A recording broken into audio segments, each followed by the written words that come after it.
کے لیے پیش کر رہے ہیں قصص الانبیاء۔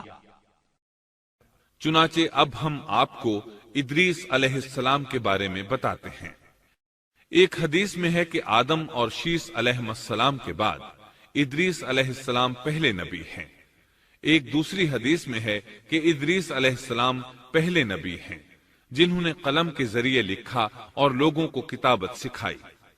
حافظ ابن کثیر نے ان کا حلیہ کچھ یوں بیان کیا ہے: پورا قد و قامت، خوبصورت، خوب رو، گھنی داڑھی، عمدہ اوصاف کے مالک، چوڑے کندھے، مضبوط ہڈیاں، دبلے پتلے، سرمگی چمکدار آنکھیں، گفتگو باوقار، خاموشی پسند، سنجیدہ اور متین، چلتے ہوئے نظر نیچی، انتہائی فکر و خوض کے عادی، غصے کے وقت سخت غضبناک، باتیں کرنے میں شہادت کی انگلی سے بار بار اشارہ کرنے کے عادی۔ ادریس علیہ السلام شیس علیہ السلام کی شریعت پر عمل پیرا رہے، چونکہ ادریس علیہ السلام رسول بھی تھے، اس لیے اللہ کی طرف سے مستقل ان پر شریعت نازل ہوئی جس کی تشریح و تفسیر کر کے لوگوں کو احکام الہی سے آگاہ فرماتے۔ ادریس علیہ السلام نے جب دیکھا کہ مفسدین ایمان والوں پر ظلم و زیادتی کر رہے ہیں، ان کا فساد بڑھتا جا رہا ہے اور سمجھانے کے باوجود یہ لوگ باز نہیں آ رہے، تو انہوں نے اپنے پیروکاروں کو جہاد کا حکم دیا۔ ادریس علیہ السلام پہلے شخص ہیں جنہوں نے اللہ کے راستے میں جہاد کیا، غنیمتیں حاصل کی اور دشمنوں کو قیدی بنایا، لیکن غنیمتیں اور قیدی ان کے لیے حلال نہیں تھے۔ رسول اللہ صلی اللہ علیہ وسلم پہلے رسول ہیں جن کے لیے غنیمتیں حلال کی گئیں، لیکن یہ بات یقینی ہے کہ جہاد سب سے پہلے ادریس علیہ السلام نے کیا۔ انہوں نے جہاد کے لیے سب سے پہلے ایک لشکر تیار کیا، پھر اس لشکر کو دو حصوں میں تقسیم کیا۔ ایک حصہ پیادوں پر مشتمل تھا، دوسرا سواروں پر۔ چنانچہ بھرپور تیاری کے بعد ادریس علیہ السلام نے قابیل کی قوم پر چڑھائی کر دی۔ حق و باطل کے درمیان زبردست مارکے ہوئے۔ آخرکار ادریس علیہ السلام نے انہیں گھٹنے ٹیکنے پر مجبور کر دیا، ان کا بہت سا مال و اسباب لوٹ لیا اور لوگوں کو قیدی بنا لیا۔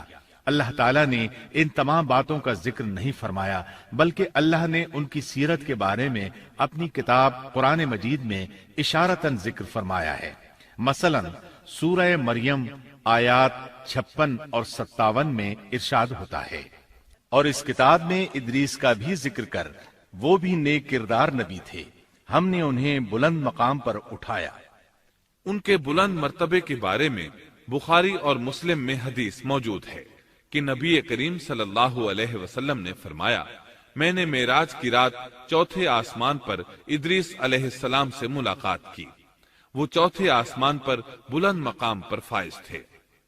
ابن جریر نے ایک روایت بیان کی ہے، وہ روایت اس بات کی وضاحت کرتی ہے کہ اللہ تعالیٰ کے ارشاد وَرَفَعْنَاهُ مَكَانًا عَلِيًّا سے کیا مراد ہے، اس کا کیا مفہوم ہے۔ ابن جریر کے علاوہ دیگر بڑے بڑے مفسرین اور مورخین نے بھی اس روایت کو ذکر کیا ہے، لیکن اس کی کوئی صحیح سند نہیں مل سکی۔ وہ روایت یہ ہے: ابن ابی حاتم وغیرہ نے اس روایت کو ہلال بن یسار سے بیان کیا ہے۔ وہ کہتے ہیں میری موجودگی میں ابن عباس رضی اللہ عنہما نے کعب رحمت اللہ علیہ سے پوچھا، کعب، ادریس علیہ السلام کے متعلق اللہ تعالیٰ کے اس قول وَرَفَعْنَاهُ مَكَانًا عَلِيًّا ہم نے انہیں بلند مقام پر اٹھا لیا کا کیا مطلب ہے؟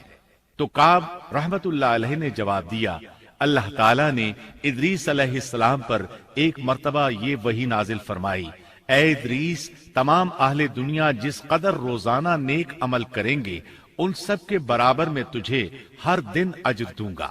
ادریس علیہ السلام نے یہ سنا تو انہیں خواہش محسوس ہوئی کہ میرے اعمال میں روز افزوں اضافہ ہو، اس لیے عمر کا حصہ طویل ہو جائے تو اچھا ہے۔ انہوں نے وحی الہی اور اپنے اس خیال کو ایک رفیق فرشتے پر ظاہر کر کے کہا، اس معاملے میں موت کے فرشتے سے گفتگو کرو تاکہ میں نیک اعمال کا زیادہ سے زیادہ وقت حاصل کر سکوں۔ اس فرشتے نے جب یہ سنا تو ادریس علیہ السلام کو اپنے بازوؤں پر بٹھا کر لے اڑا۔ جب یہ چوتھے آسمان سے گزر رہے تھے تو موت کا فرشتہ زمین پر آنے کے لیے اتر رہا تھا۔ وہیں دونوں کی ملاقات ہو گئی۔ دوست فرشتے نے موت کے فرشتے سے ادریس علیہ السلام کے بارے میں گفتگو کی۔ موت کے فرشتے نے دریافت کیا، ادریس علیہ السلام کہاں ہیں؟ اس نے کہا، میری پشت پر۔ موت کا فرشتہ کہنے لگا، مجھے اللہ کی طرف سے یہ حکم ملا ہے کہ چوتھے آسمان پر ادریس علیہ السلام کی روح قبض کروں۔ اس لیے میں سخت حیرت میں تھا کہ یہ کیسے ممکن ہے، ادریس علیہ السلام تو زمین پر ہیں۔ چنانچہ موت کا فرشتہ ادریس علیہ السلام کے پاس آیا، ان سے اجازت طلب کی اور ان کی روح قبض کر لی۔ انبیاء کو یہ امتیاز حاصل ہے کہ فرشتہ ان کی اجازت کے بغیر ان کی روح قبض نہیں کر سکتا، اور رسول اللہ صلی اللہ علیہ وسلم کو تو یہ اختیار دیا گیا کہ آپ دنیا میں مزید رہنا پسند کریں تو رہ سکتے ہیں، یا پھر رفیق اعلیٰ کی رفاقت کو پسند کر لیں۔ آپ نے رفیق اعلیٰ کی رفاقت کو پسند فرمایا۔ اس طرح ادریس علیہ السلام کی روح چوتھے آسمان پر قبض کی گئی۔ انہیں بھی عیسیٰ علیہ السلام کی طرح آسمان پر اٹھایا گیا۔ فرق یہ ہے کہ عیسیٰ علیہ السلام کی روح قبض نہیں کی گئی۔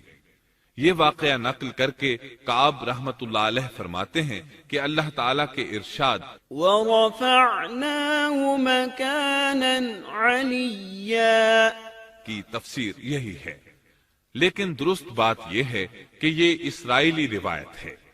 ادریس علیہ السلام کی وفات ہو گئی تو لوگ فساد میں اور بڑھ گئے، ان میں شر پھیل گیا، تاہم وہ توحید پر قائم رہے۔ بت پرستی کا ان میں کوئی شعور نہیں تھا۔ لوگ آدم علیہ السلام کی وفات کے 1000 سال بعد تک توحید پر قائم رہے۔ ان میں فسق و فجور ضرور تھا لیکن شرک نہیں تھا۔